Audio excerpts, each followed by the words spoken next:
I'm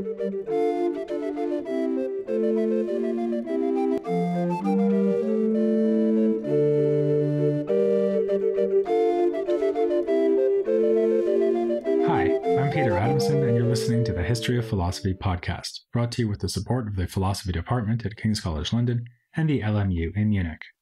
Online at historyofphilosophy.net. Today's episode, Strong Silent Type, the Printing Press. If you turn to the nearest shelf, pluck a book off it, and start reading, you'll come quickly to a title page. Apart from the title and author of the book, it will probably indicate the year the volume appeared in print and the publishing house that produced it. We take this for granted, but books haven't always had title pages. In the era of the manuscript, that is, the literally handwritten book, the title, if there was one, was usually just given at the top of the first page of text. Title pages became common only with the advent of printing. It was standard to include blank pages at the start of an unbound book, since the first leaves would tend to get damaged. Publishers then realized that they could add useful information to these extra pages as a kind of advertisement of the contents within. This is an unprecedented boon to the historian of philosophy. From the 16th century onward, it's almost always possible to know exactly when and where books were first published, something the scholar of ancient or medieval philosophy can only dream about. And that's only one of the many things the printing press has given us, usually without our noticing. As I learned recently from another podcast hosted by Stephen Fry, who apparently listens to this podcast, so hello to Stephen Fry, the English language is full of hidden allusions to the processes of printing. The difference between lowercase and uppercase refers to the two trays used for storing the two kinds of typeface.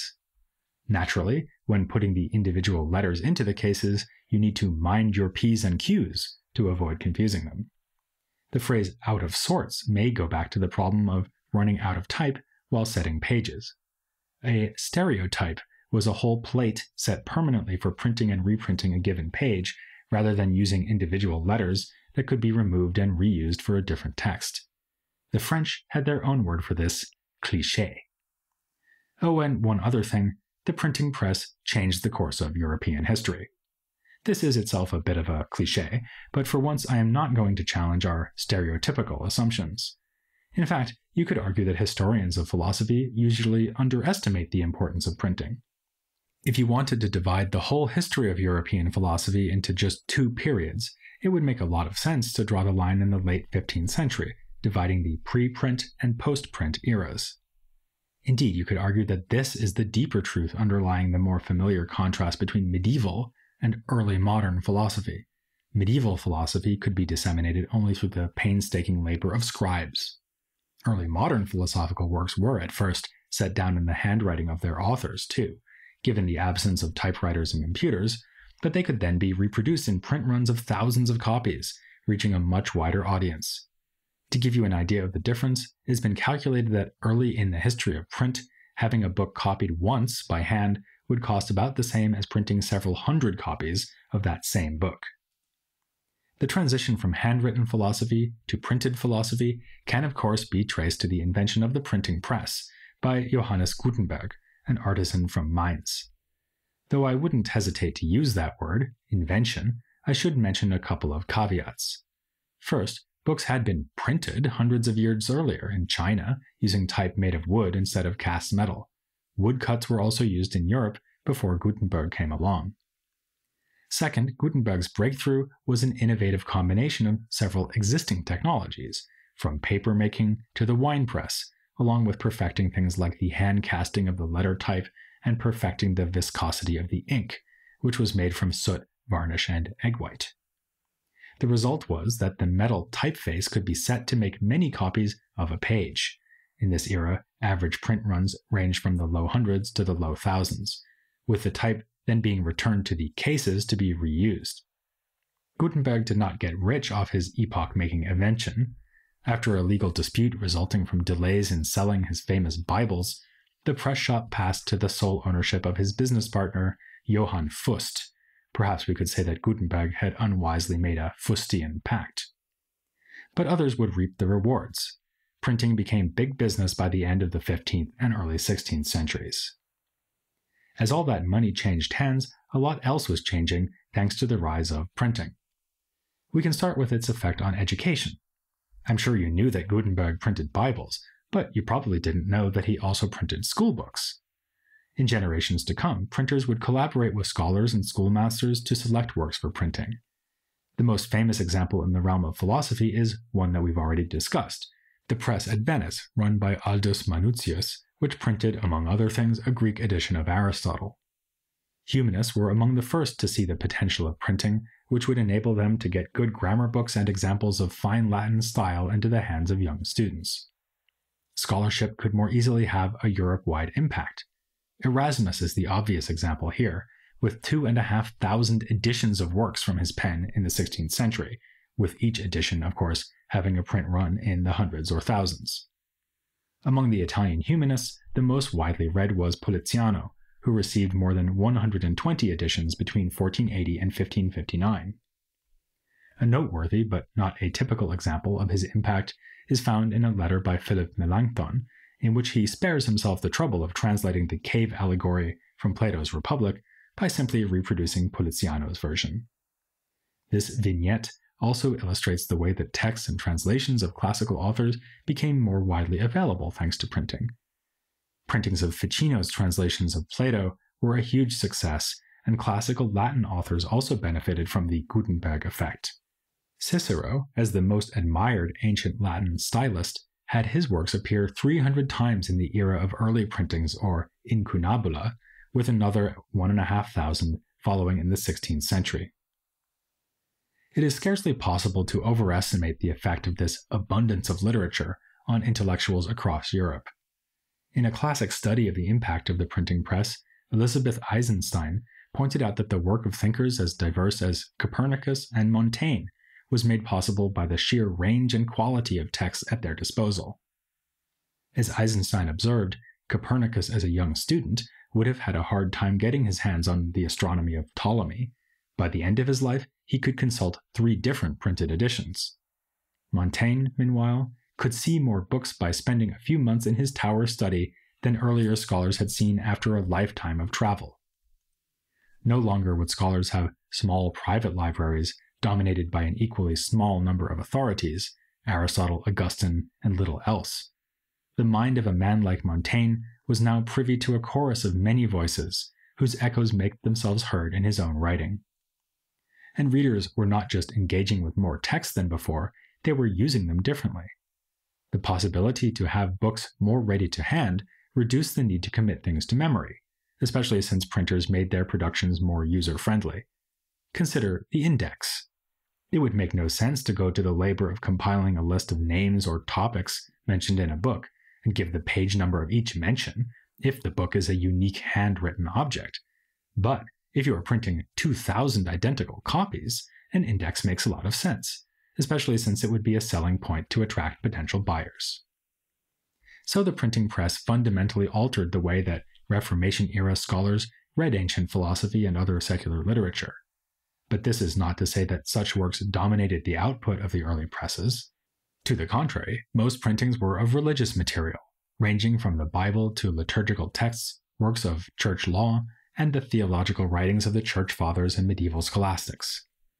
The increasing influence of Aquinas in this period, for example, is related to the wider diffusion of his works through printed editions.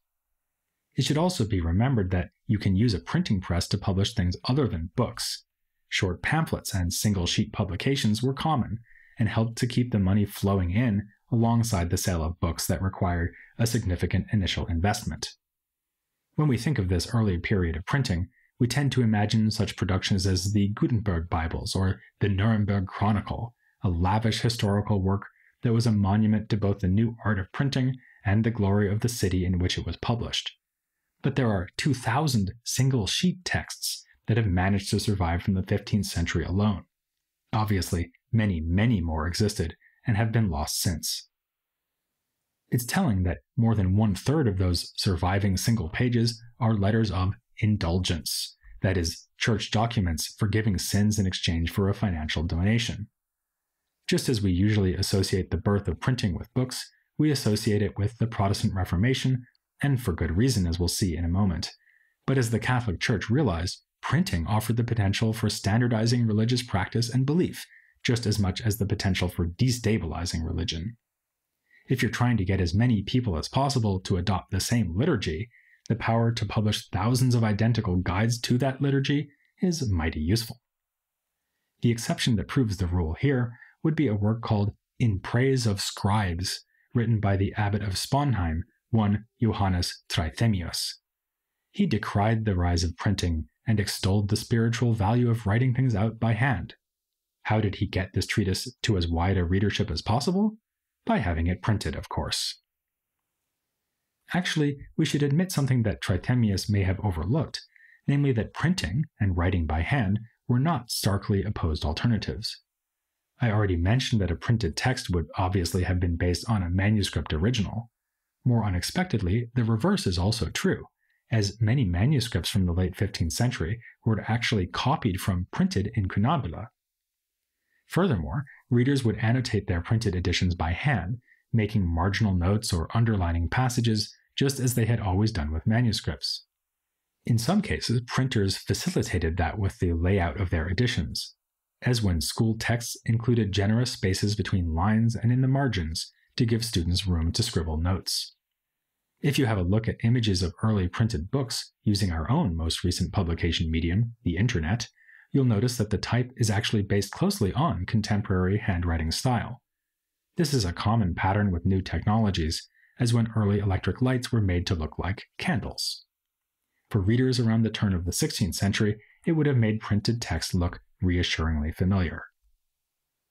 Such readers would also have been used to seeing navigational markings written in a different color of ink, like red chapter headings in an otherwise black text. Since it was arduous and technically difficult to achieve this with a printing press, the headings might be added by a scribe, again blurring the line between handwritten and printed books.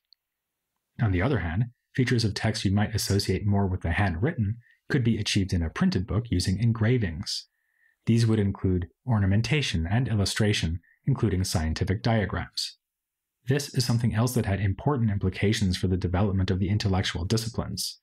It meant that every reader of, say, a work on astronomy by Copernicus would be looking at exactly the same pictures.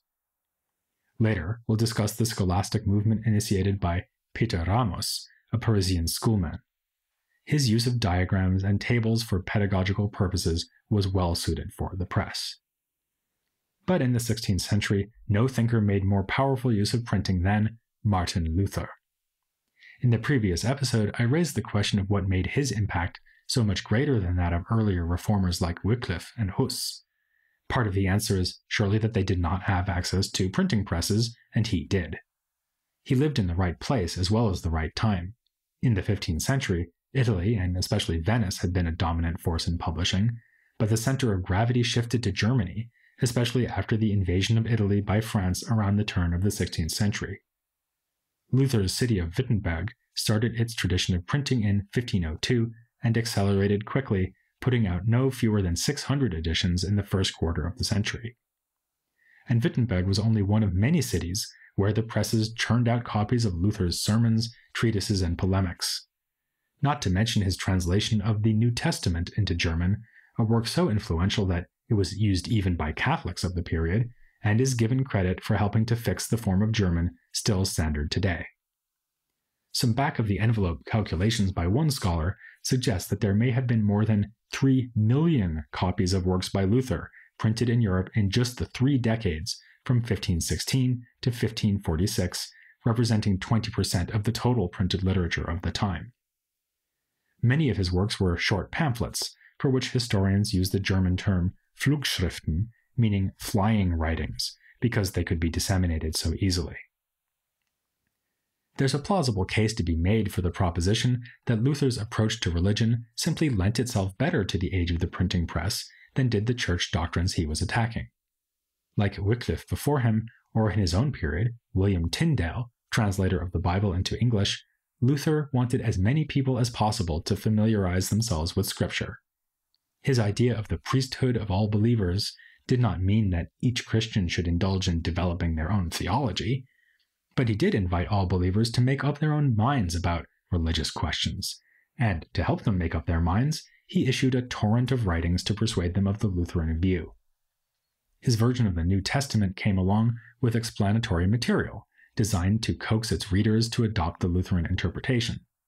Critics of the translation complained that this critic of church indulgences had himself indulged in tendentious renderings of the Greek, as when he took the claim that humans are made righteous by faith and added the word solely in conformity with his conviction that faith alone justifies, not works.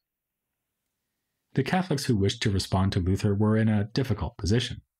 They wanted to insist that Scripture can be properly understood only by theologians trained in the scholastic tradition.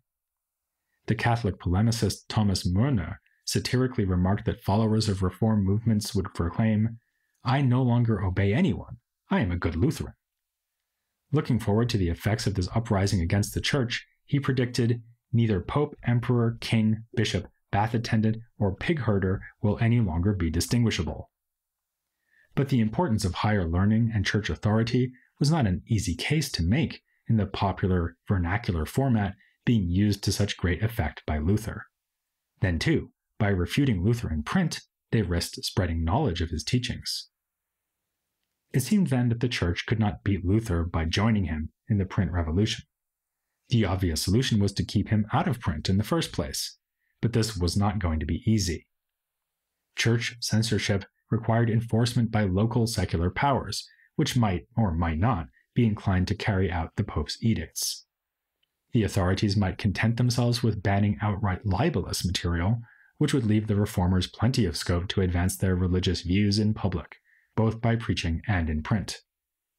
In Leipzig, there was for a time effective suppression of Lutheran writings, which caused the printers to complain bitterly, not necessarily because they were convinced evangelists, but because Protestant books sold so well.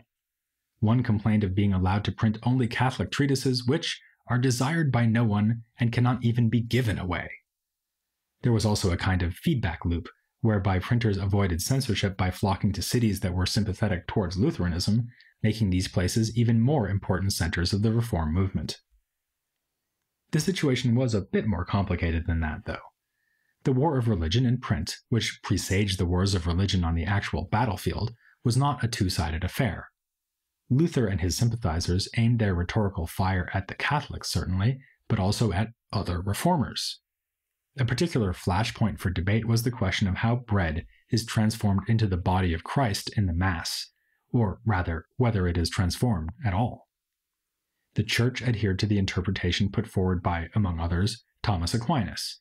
In the sacrament of the Eucharist, there is a transubstantiation, meaning that while the accidental features of bread, like its color and taste, remain, the substance of the bread has been replaced by that of Christ's body. Diametrically opposed to this was the view that when Christ said to his disciples, "Take this and eat, for this is my body," he meant only that the bread symbolized his body, which was about to be given in sacrifice.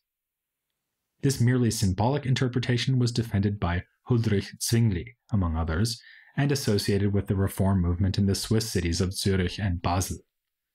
The humanist Willibald Pirkheimer called these two cities and Strasbourg the Satanic Triad, because they hosted theologians who denied the real presence of Christ's body in the Eucharist.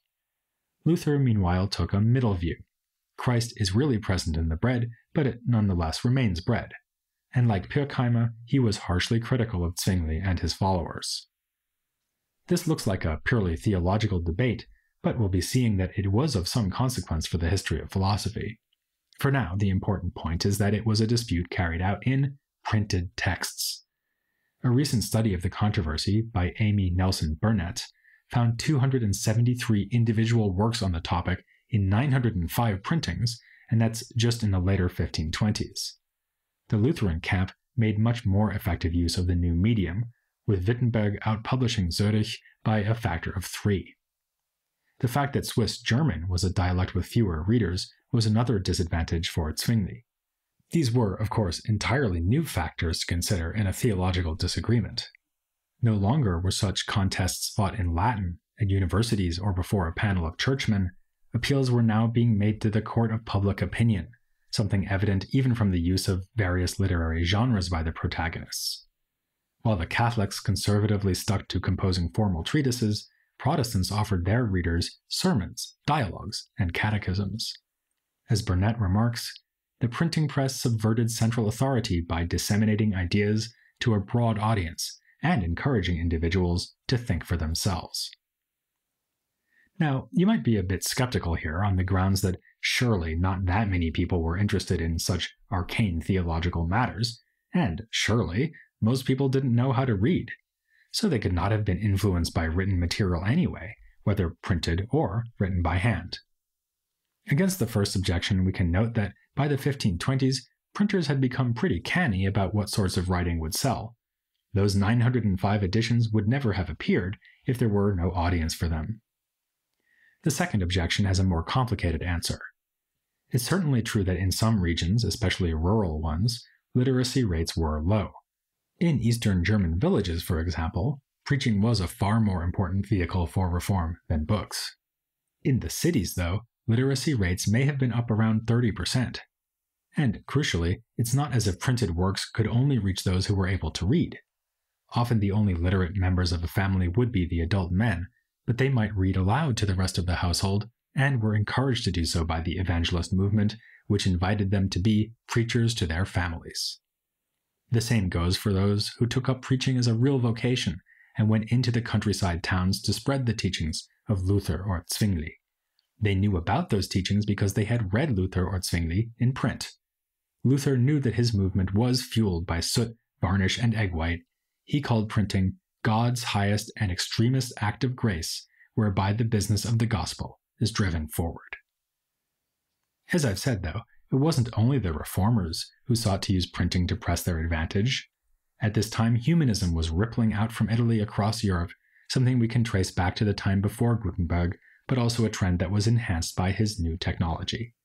And soon we'll meet some of the headline figures in this development, like Juan Luis Vives and Rodolphus Agricola. These were men who, like a handwritten heading in an otherwise printed book, made it their business to be unusually well read. That's next time here on the History of Philosophy, without any gaps.